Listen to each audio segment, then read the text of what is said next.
Oo naman, naglista naman talaga ako. And most of the qualities that I really love, nandun. Ayoko na nagsisigarilyo, ayoko umiinom, ayoko ng babaero. And yun siya. Nilista mo ba, ma'am, na dapat kapitbahay? お前はもう死んでいる。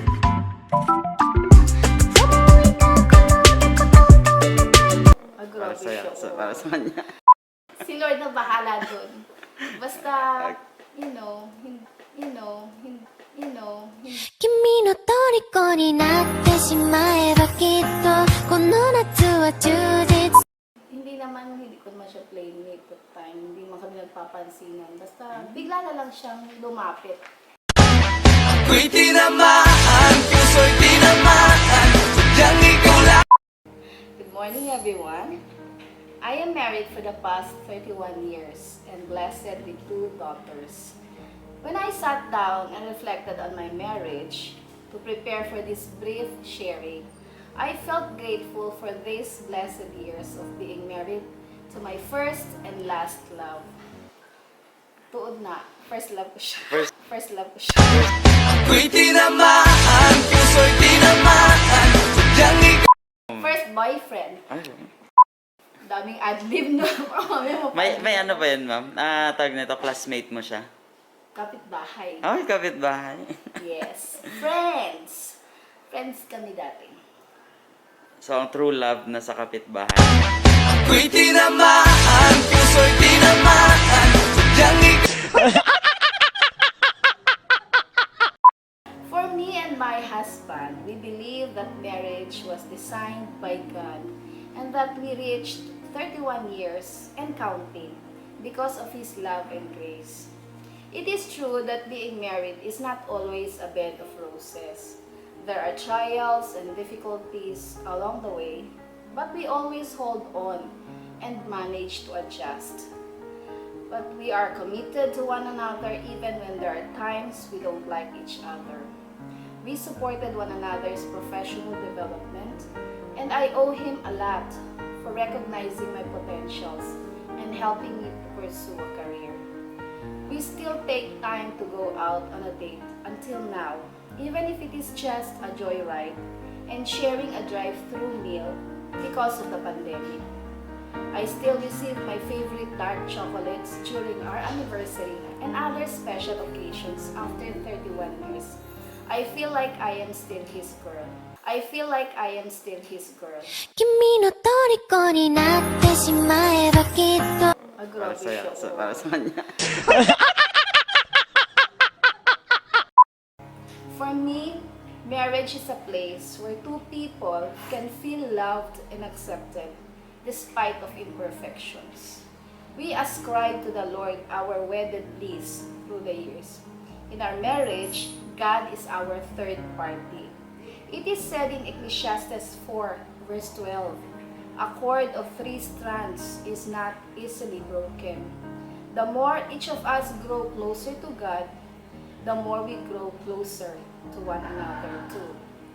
When the pandemic started last year, we began praying together as a family every night up to the present. We both believe that prayer is a powerful weapon against the anxiety and fears brought about by COVID-19. Prayer is also our means to help ourselves and our children to cope with the situation mentally and spiritually. Life is unpredictable, but I thank God for blessing me with a husband, my steadfast partner in times of uncertainty. Thank you. Ano yung mga first date experience mo, ma'am? Kasi we started as friends. So, it's Kababata? just, hindi naman. Nag-graduate ako ng college kasi working na siya. 4 years ang namin, age gap. So, I was still in high school, nasa college siya. Pero I met him, I became friends with him.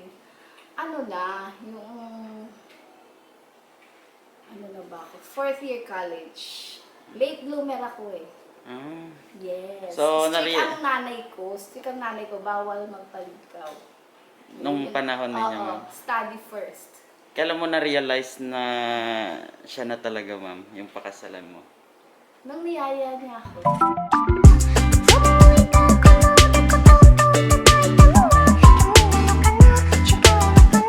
Para Grabe sa, siya. para sa kanya. Ilang years kayo bago nagpakasal?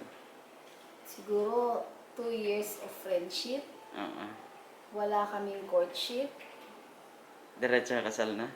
Niyaya niya ako. Sinama niya ako sa Robinson's Department Store sa appliance section. Oo. Sabi niya sa akin, so ano dito mga bibilhin natin? Ako'y tinamaan, puso'y tinamaan, sadyang ikaw lang. Para Grabe sa, siya. para sa kanya. Sa akin dati, may nag-advise sa akin dati, pray for the person that you want to become a husband.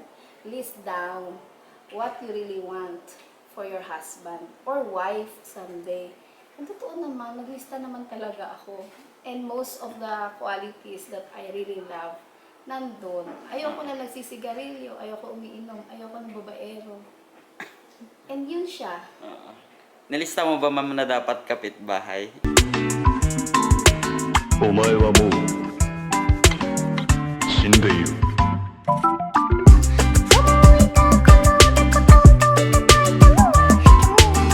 Para Grabe sa, siya. para sa kanya. Si Lord na bahala dun. Basta, you know, you know, you know, 君の虜になってしまえばきっとこの夏は充実 hindi ko naman siya playmate at time. Hindi man kami nagpapansinan. Basta, bigla na lang siyang lumapit. Ako'y tinamaan, puso'y tinamaan, sadyang ikaw lang. Know yourself, you get to know your partner. So, we correct each other. Tapos, I am corrected also na minsan may character flaws ka na hindi mo alam. It's a flaw. Pero the other person, since siya yung partner mo for the whole day and every day of your life, siya yung nakakakilala sa'yo ng totoo eh. So, siya lang talaga yung pwedeng mag-correct sa'yo kung ano ka talaga. Message to your husband, ma'am. Wala na kaibang message. I love you lang. 君の虜になってしまえばきっとこの夏は充実 Anong tawagan niyo nga ulit, ma'am? Ang nakakahiya. Darling. Darling. 君の虜になってしまえばきっとこの夏は充 Kasi sa family, pinaka-importante na relationship yung sa mag-asawa. Para maging stable yung mga bata.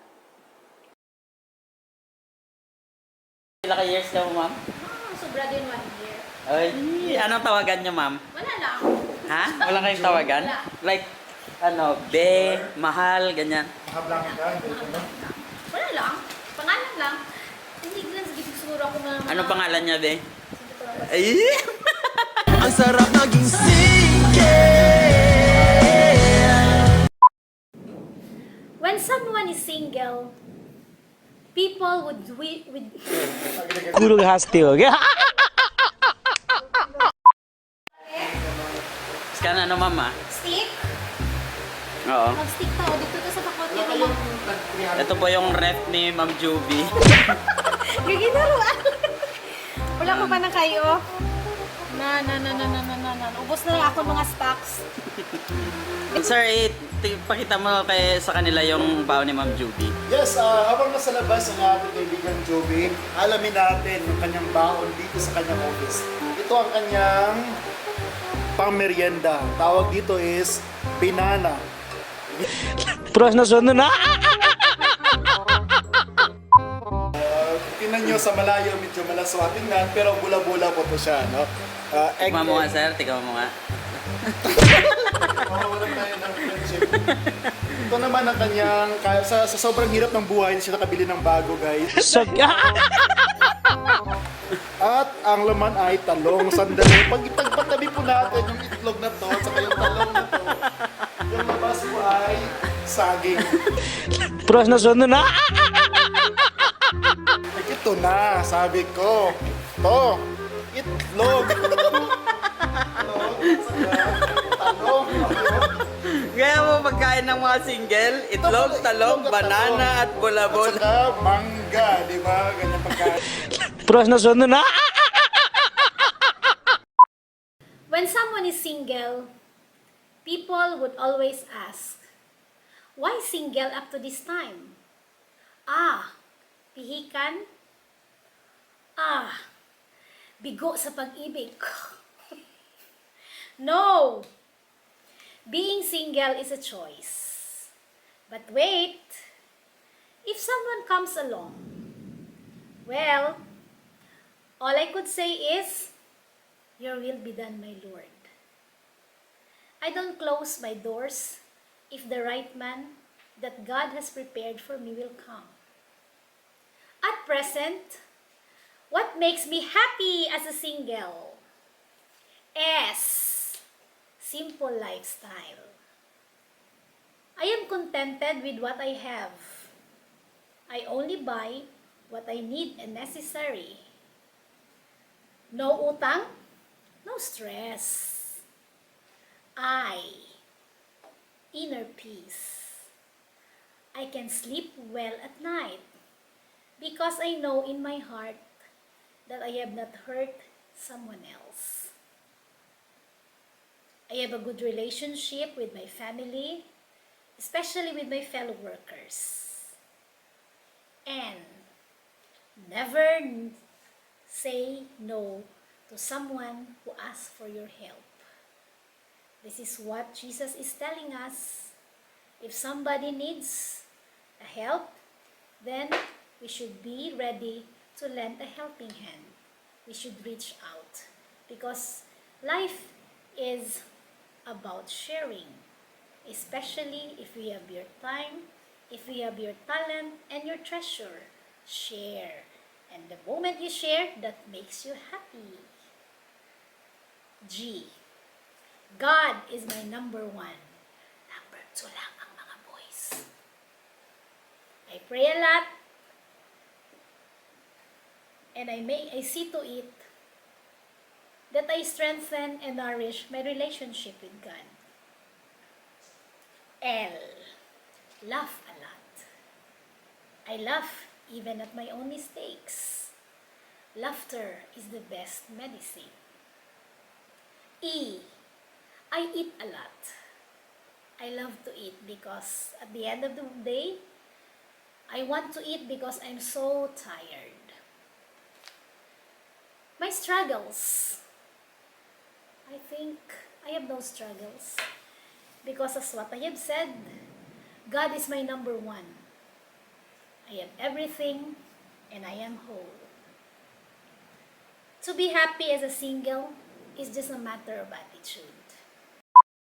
Pero dati, di ba, wala pa cellphone? May cellphone na ba itong naging kamo? Wala pa. Kuwan pa lang, RCPI. Ano na?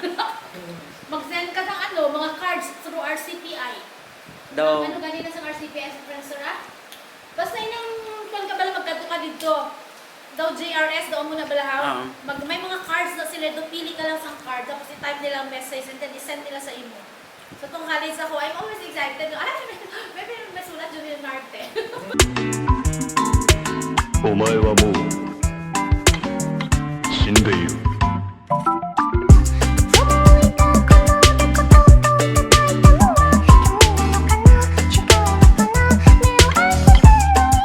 Sunod na.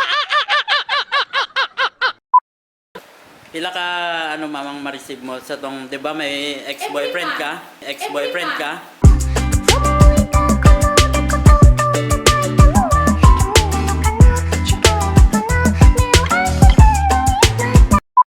Pila ka years ka mo, ma'am?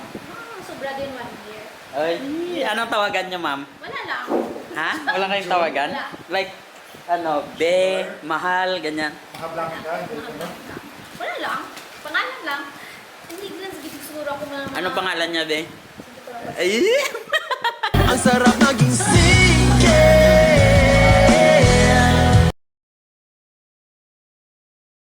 Hindi mo na ako... Yung pinaka maganda or lagi mong ginagamit na jokes before. Hindi ako mahilig sa joke. Serious ako na tao.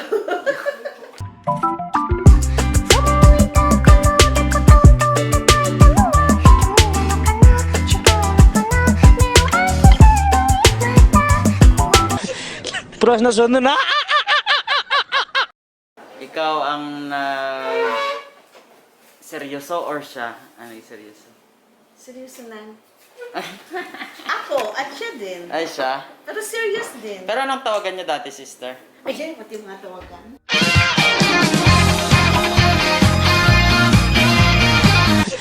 प्रश्न सोध्नु न Allow me to share with you my vocation story in Filipino na Inilonggo.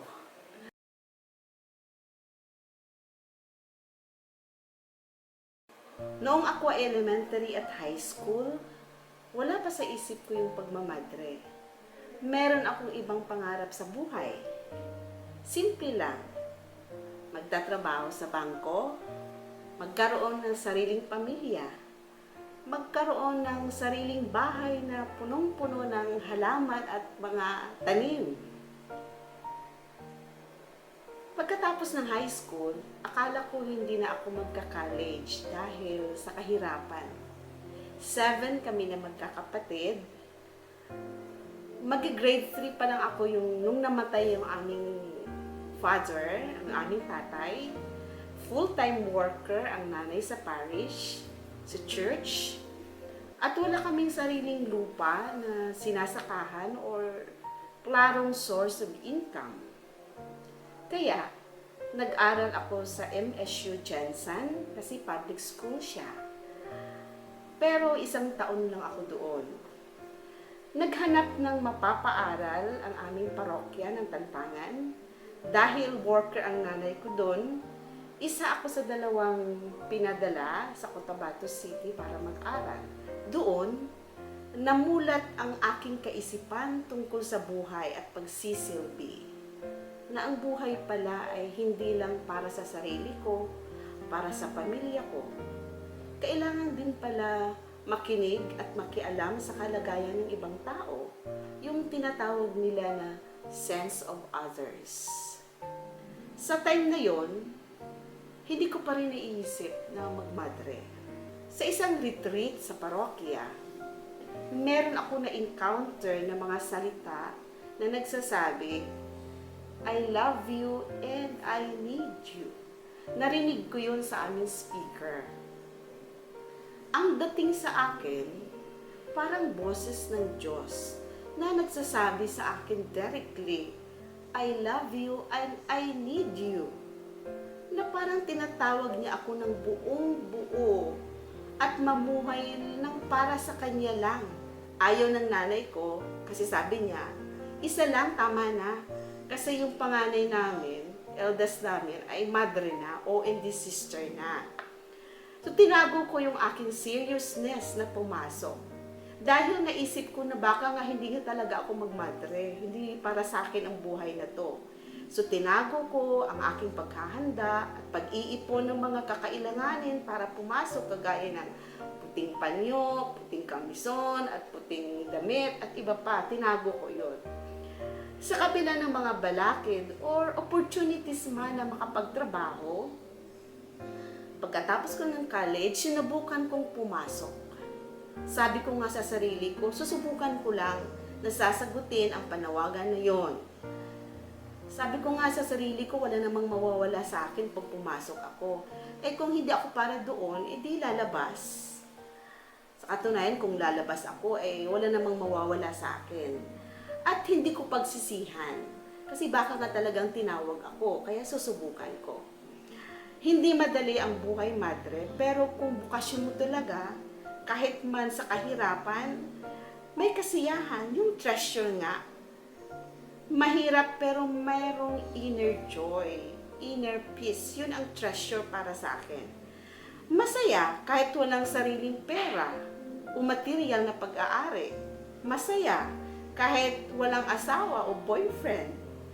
May kagalakan o thrill lagi ang buhay dahil kadalasan hindi mo sariling kagustuhan ang nasusunod. Kahit gustong-gusto mo minsan sa mission na mas tatagal, pero kung ililipat ka, wala kang magagawa. Pero para sa akin, mas naging exciting yung buhay ko dahil laging may bagong kasama, bagong kaibigan, kakilala at bagong misyon.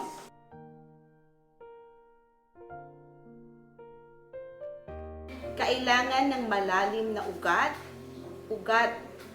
o motibasyon, ugat sa motivation, bakit ako nagmadre? Dahil Diyos ang tumawag sa akin sa buhay na to. Very clear kasi sa akin to na it's God's initiative. Klaro sa akin na hindi akin ang unang may gusto na magmadre, siya sa kanya. At ako ay nag-participate lang, sumagot sa kagustuhan niya. Parang kahoy nga na kung ito ay may malalim na ugat, kahit anong bagyo o unos man yung madadaanan, hindi ito basta-basta matutumba. Sa ngayon, 22 years na ako na professed. Hindi ko pinagsisihan na sumunod ako sa kagustuhan ng Diyos o sundin ang buhay na nakalaan sa akin. Thankful ako na natagpuan ko yung treasure para sa akin. Ito ay dahil naging open at bukas ako. Ang Oblates of Notre Dame ang humubog sa akin kung sino man at anong klaseng madre ako. More than half na sa aking buhay na ako ay madre kasi as of this time, 50 na ako at pumasok ako ng 24, so 26 years na ako sa loob, lampas sa kalahati. Ang bawat madre o relihiyoso ay may kanya-kanyang kwento. Ang pagmamadre ay may iba't ibang klase. Depende kung saan ka tinatawag at saan nababagay. Ilid ka naman Ang mahalaga, andyan yung openness sa tawag at sumubok na sumagot. Malay mo, tinatawag ka din. Kailangan mo ding humingi ng grace o grasya na tulungan ka na matagpuan ang treasure ng buhay mo. Para sa akin, God called me and I answered that call. At ito yung treasure ng buhay ko, ang buong pag-aalay ng buhay bilang madre. How about you? Pinagdasalan mo na din ba na matagpuan mo ang treasure ng buhay mo?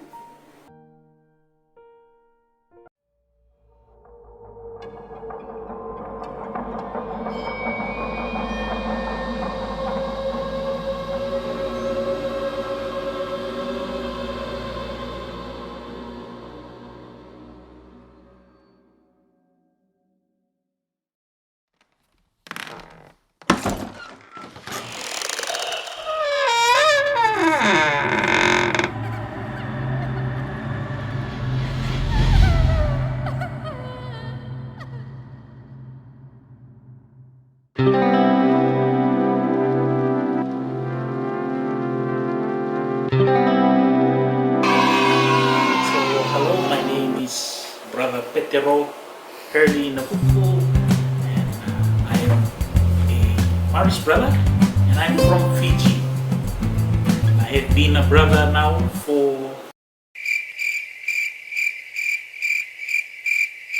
3 years, and have been in the formation program for the last 5 years. So I'm currently here at NDMU doing further studies.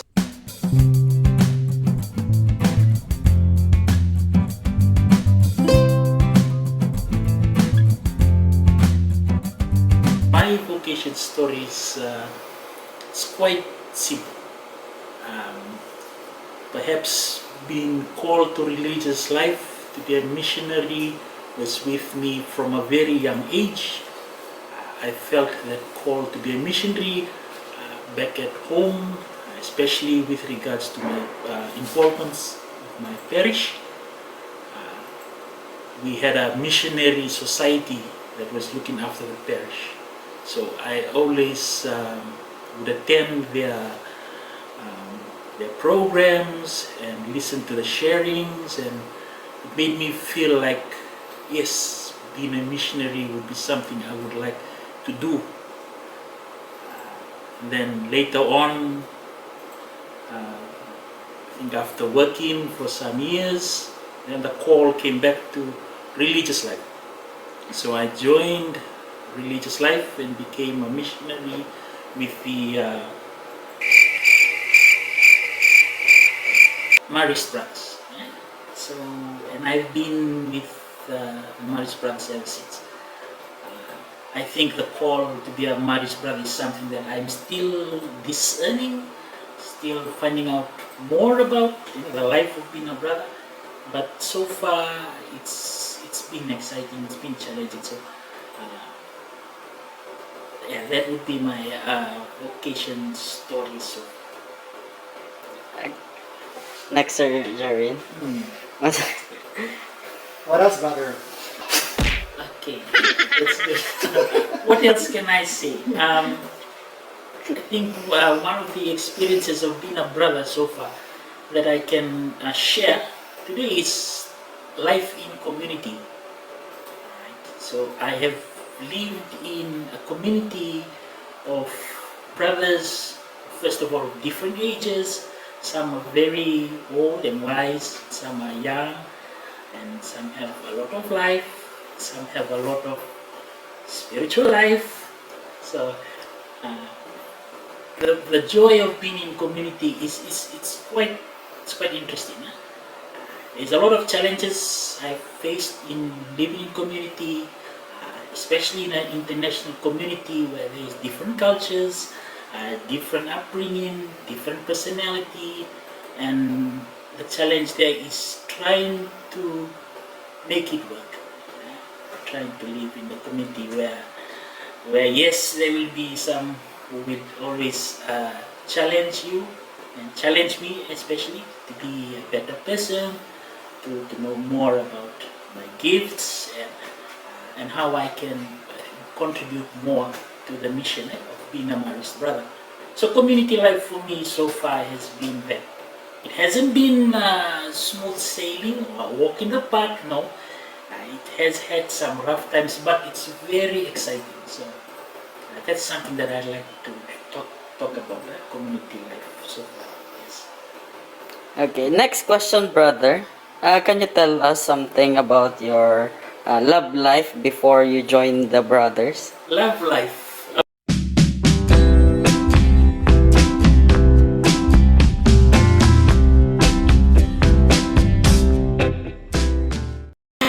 Question. Okay. My love life, I've had relationships with beautiful, talented, special women and girls, and I have experienced what it's like to be in love and to fall out of love and to have, relationship problems and all of that. But what I find is that I still, they're still part of my life, Even though I'm a married brother now, I still find that if I did not experience those relationships, those challenges before, it would not really help me with the challenges that I'm facing now. So, I've had girlfriends. How many of them, brother? Oh, the serious one. Serious ones. Okay, serious ones. You can have my fingers, brother, if you cannot count them in your hand. I'm counting my fingers on my toes. Okay, I think the serious one that I would be just 5. Just 5? Yeah. The not so serious. The not so serious would be more than 5. 6? 5.5. Yes. So, yeah. 5 beautiful young ladies who, till today, I still keep in touch with them. Yeah. And As a friend. as a friend. Yeah. And most of them have gone on to be married, have children, and when we get in touch, we share the experiences, the challenges that they are going through, and I also share what I can. Calling for religious life, as I mentioned earlier, being with that missionary, having that exposure to this missionary society that was in charge of our parish. That it was a priestly society, Saint Columba, and and then hearing from their missionary, the lay missionary, when they share their experiences, and they come back from the Philippines and from Peru, and they come and share. So all of that made me feel like, okay, this is be a missionary. To be a religious now, I think it would be the call to be a religious is something that I've always felt from a very young age. But even till today, I'm still knowing more about religious life.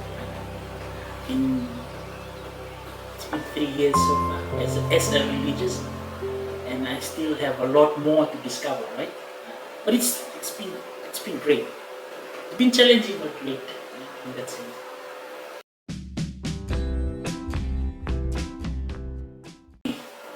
Personally, it's the simplicity, the way brothers and lay people approach life. I would like to believe that there is that element of simplicity, you know.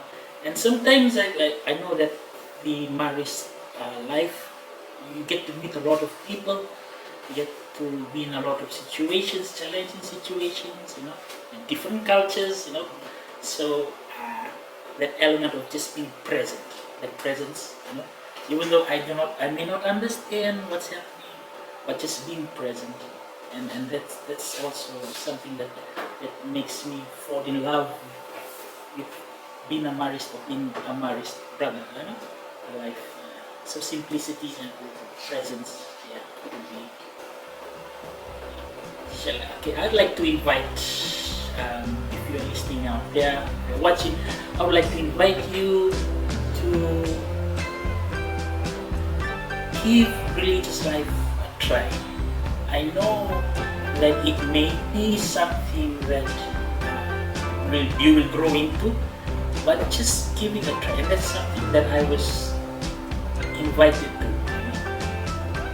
For me, that was my case. I was invited to give religious life a try, and I'm still here as a religious, you know, still learning more about life.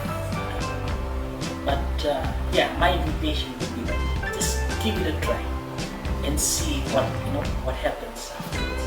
Madam, give ma salamat.